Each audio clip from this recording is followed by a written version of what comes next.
नमस्कार। प्रस्तुत है आज का चिंतन। समस्या। आत्मविश्वास का क्या अर्थ है? इसका जीवन में क्या महत्व है? समाधान। आत्मविश्वास का अर्थ है अपनी परिस्थितियों और समस्याओं का हल अपने आप ढूंढना।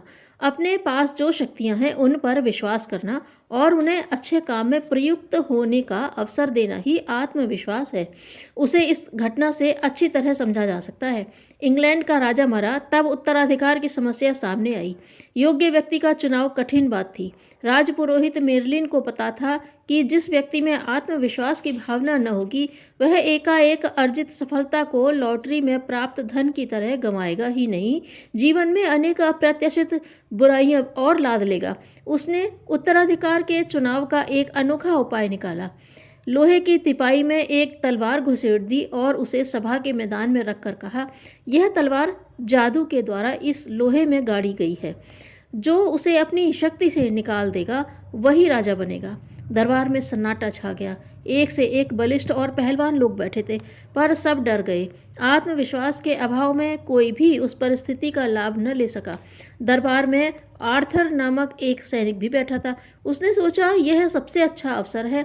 अपनी महत्वाकांक्षाओं को सफल किया जा सकता है। यदि सचमुच जादू हुआ तो संसार को पता चलेगा कि मनुष्य की शक्ति जादू की शक्ति से कमजोर है, अन्यथा तलवार को तो उखाड़ कर रख ही दूंगा। आर्थर उठा और एक ही झटके में तलवार निकाल दी। वह इंग्लैंड का राजा बना और न्याय, बुद्धिमानी तथा गुणों के प्रति आदर के लिए विक्रमादित्य के समान विख्यात हुआ।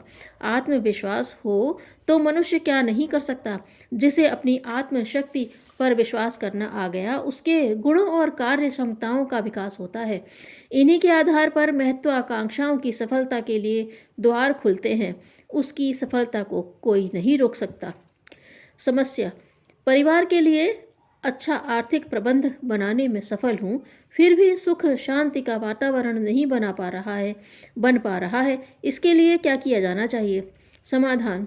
यह सोचना भूल है कि आर्थिक प्रबंध ठीक होने पर सारा प्रबंध सुखद और एवं संतुष्टदायी रह सकता है।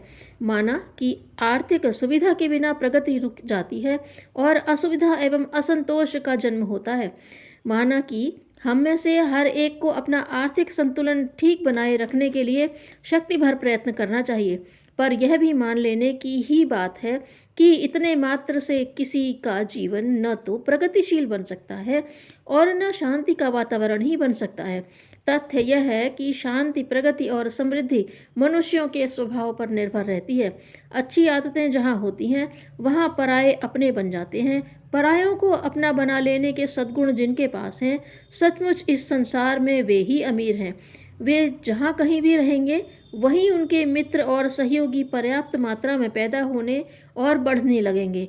मनुष्य की प्रसन्नता एवं प्रगति उसे प्राप्त होने वाली भौतिक सुविधाओं एवं वस्तुओं पर निर्भर नहीं, वरन उसके गुण, कर्म और स्वभाव पर निर्भर है। कितने ही लोग गरीब घर में जन्म लेकर प्रगति के पथ पर अपने पुरुषार्थ से आगे बढ़े हैं और उन्नति के शिखर पर पहुँचे हैं। गरीबी में भी कई परिवार स्वर्ग का आनंद उठाते हैं और कई के यहाँ प्रचुर लक्ष्मी होते हुए भी नरक का वातावरण बना रहता है। यदि कोई पिता अपनी स्त्री, बच्चे के लिए आर्थिक सुविधाएं तो जुटाता है, पर उनकी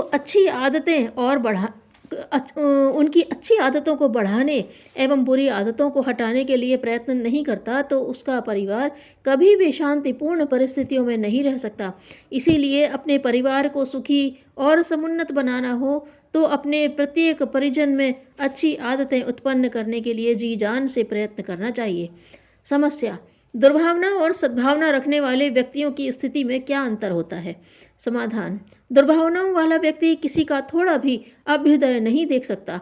किसी के अभ्युदय से अपनी कोई हानि न होने पर भी ऐसा व्यक्ति यही प्रयत्न करता है कि अमुक व्यक्ति की उन्नति न हो, विकास न हो, उसे कोई सफलता न मिले।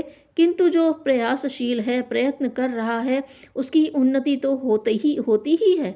ऐसी दशा में रोड़े अटकाने, कोसने और चाहने पर भी जब किसी की उन्नति नहीं रोक पाता, तो दुर्भावी व्यक्ति के लिए जलने, कुढ़ने तथा दुखी होने के अतिरिक्त और कोई चारा नहीं रह जाता। इस प्रकार दुर्भावना रखने वाला व्यक्ति दोहरा दुख पाता है। एक तो किसी का अहित चाहने पर उसकी असफलता और आत्म प्रताड़ना दंडित करती है, दूसरे जिसका उसने अहित चाहा उसकी उन्नति उसे दिन रात चैन न लेने देगी। मन ही मन दुखी होता रहेगा। अपने ही पाले हुए कुविचारों के अतृप्त प्रेत उसे प्रति क्षण पीड़ा देते रहते हैं। इसके विपरीत जो व्यक्ति सद्भावनापूर्ण है, जिसके हृदय में दूसरों के लिए हितकर भाव है, जो सबको अपना समझता है, सबके हित में अपना हित मानता है, वह डाह तथा ईर्ष्या द्वेष से सर्वथा मुक्त रहता है। जिसका हृदय स्वच्छ है, निर्मल है, उसके हृदय में मलिता जन्य कीटाणु उत्पन्न ही न होंगे। निर्विकार हृदय वाला सदा सुखी और प्रसन्न रहता है, क्योंकि सद्भावना के बदले वह सद्भावना ही पाता है, जो उसे शीतल और शांत रखता है। सबके हित में अपना हित देखने वाला व्यक्ति के प्रत्येक अभ्युदय से प्रसन्न होता है, दूसरों की उन्नति में सहायता करता है, बदले में सहयोग पाकर सुखी व संतुष्ट रहता है। समस्या, घर में लड़के का ही जन्म हो, लड़की न जन्मे, यह आकांक्षा लड़कियों के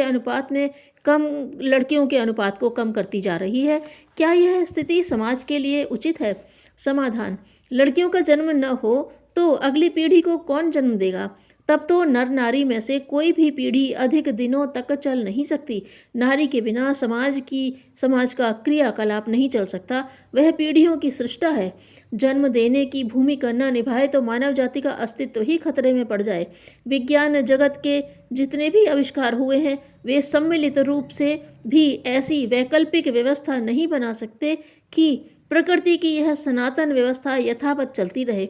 जेनेटिक इंजीनियरिंग के तथा कथित प्रयोग भी ऐसी हालत में मात्र बचकानी खिलवाड़ बनकर रह जाएंगे। लड़कियों के अल्पसंख्यक स्थिति में पहुंचने अथवा उनके अनुपात में कमी होने से समाज में भयंकर अव्यवस्था फैलेगी। विवाह के बंधनों में बंधकर मनुष्य मर्यादित रहता है। वह व्यवस्था न बन पड़ने से उच्छृंखल बनने की संभावना बढ़ेगी। संभव है कि विवाह के लिए आपाधापी मचे, वह प्रतिस्पर्धा भी चले, जिसमें जबरन समर्थ और सशक्त अपने बाहुबल अथवा बुद्धिबल के सहारे किसी लड़की से शादी रचा ले, जैसा कि कभी राजतंत्र के सामंती युग में था। दहेज प्रथा की प्रचलित परंपरा भी उलट सकती है। संख्या कम होने पर लड़कियों की मांग बढ़ेगी, तब दहेज देने की उल्टी परंपरा भी शुरू हो सकती है। जो उतने समर्थ नहीं होंगे उन्हें अविवाहित ही गुजारा करना होगा। यदि विकृत आकांक्षा को न बदला गया और भेदभाव की जड़ें न उखाड़ी गई तो उपरोक्त प्रकार के संकटों के अलावा भविष्य में भी कितनी नई प्रकार की अगणित समस्याओं का सामना करना पड़ सकता है। विचारशीलों का कर्तव्य है कि अपनी मान्यताओं को बदलें तथा दूसरों को भी समझाएं कि लड़के लड़की में भेद मानने की परंपरा जरा भी औचित्यपूर्ण नहीं है। प्रगतिशील देशों में कहीं भी ऐसा भेदभाव नहीं बरता जाता। बुरी आदतों को छोड़ना कठिन हो सकता है, असंभव नहीं। धन्यवाद।